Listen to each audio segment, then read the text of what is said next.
Yes, they do. I said, this affects a lot of black women, a lot of African American women. And I'm finding after I actually shot the show, it affects so many, it affects all kind of women. I just specifically I think we have the highest percentage. And Dr. Lemon can confirm all that stuff. But they didn't want to shoot it. And I was like, you guys are going to shoot this because I think this is important. I'm all for the drama, and I know that's the entertainment part of what we do on the Real Housewives of Atlanta. But every now and then, people want to really see the real stuff, what's really happening. And I think when people look at folks on TV and magazines and stuff, they think we don't really struggle with, stuff. And we do. We really, really do.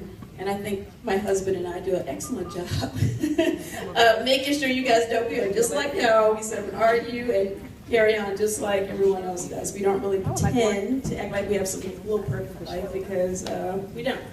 We work hard like everybody else. And, we just try to, get to where we're going. And that's just what it is. But getting back to fibroids, a turning point for me was when I was actually at a Bravo event out of town with Peter, and we were doing press all day, and I was on my cycle, and right after the event, at that point, I had, pad on, tampon on, pad inside the other pad, like just everything. Y'all know what I'm talking about, right? And so we go to dinner, and everything's fine, and at that point, it probably had been maybe 2 hours since I went to the bathroom to kind of, re-up and everything. So I remember getting up from the table, and we were with 2 of the stars from the Real Housewives of New Jersey. And we were having a good time, so we get up to leave, and I just feel like this huge blood clot just dropped. And it was like one of the biggest ones I had felt, I think. I don't know if I had just hadn't been in a while, I don't know what was going on. And I just was like, oh my God. And I knew at that point it had been a couple hours since I'd been to the ladies' room, so I knew I was already soaked out at that point. So it was like, oh Lord. So Peter was like, what?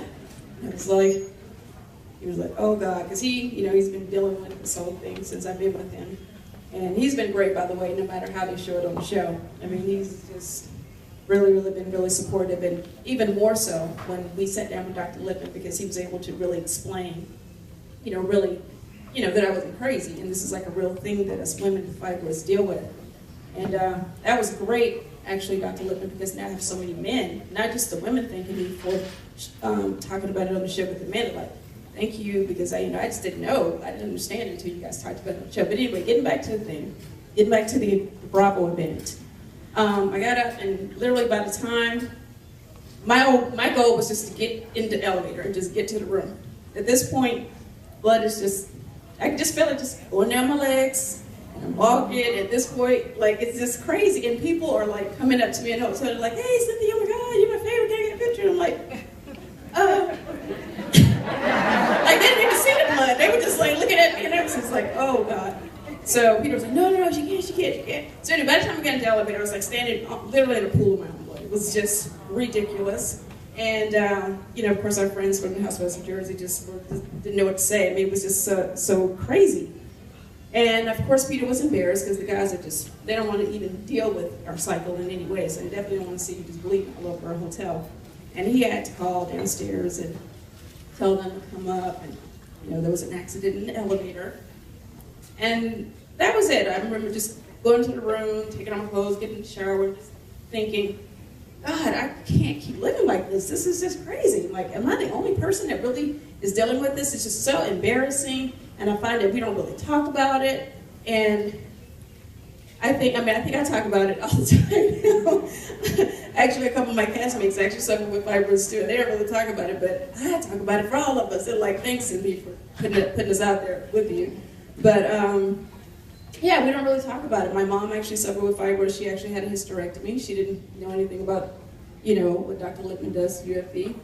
And, her whole life has just been kind of miserable since she had that hysterectomy. It really changed a lot, about her whole personality. She's just, just seems moody and just not happy. I mean, I just think it just really affected her in a way that just isn't good. I just don't think that if you can keep your uterus, I just think you should keep it.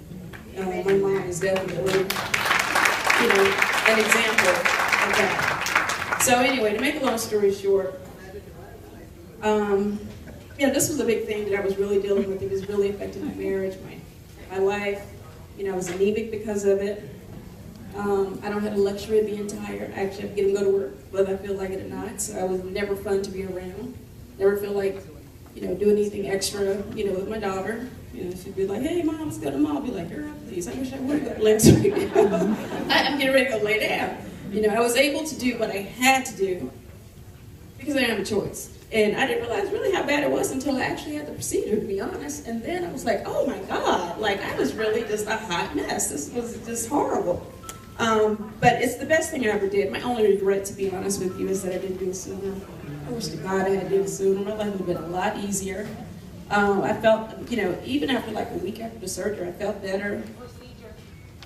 Procedure. I know I always get in trouble for saying surgery. It is not a surgery, y'all. It is a procedure.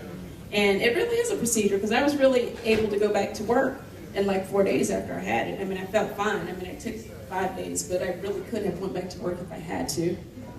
And it was pretty painless. I felt very comfortable with Dr. Littman. He was great. I had never been through anything like that before, and I was in very good hands, and everything he said that was going to happen, happened. And even afterwards, I feel really good. But, it's really important for you guys to also know that I just didn't get the surgery and then everything snapped back. That was really step one for me to get my healthy back. I had also, as a lot of you guys know, had put on a lot of weight, especially in the stomach area. And basically, I just looked like about 3 months pregnant. And no matter what I did, there's no sit-ups in the world that's going to make your stomach go down when you have fibroids.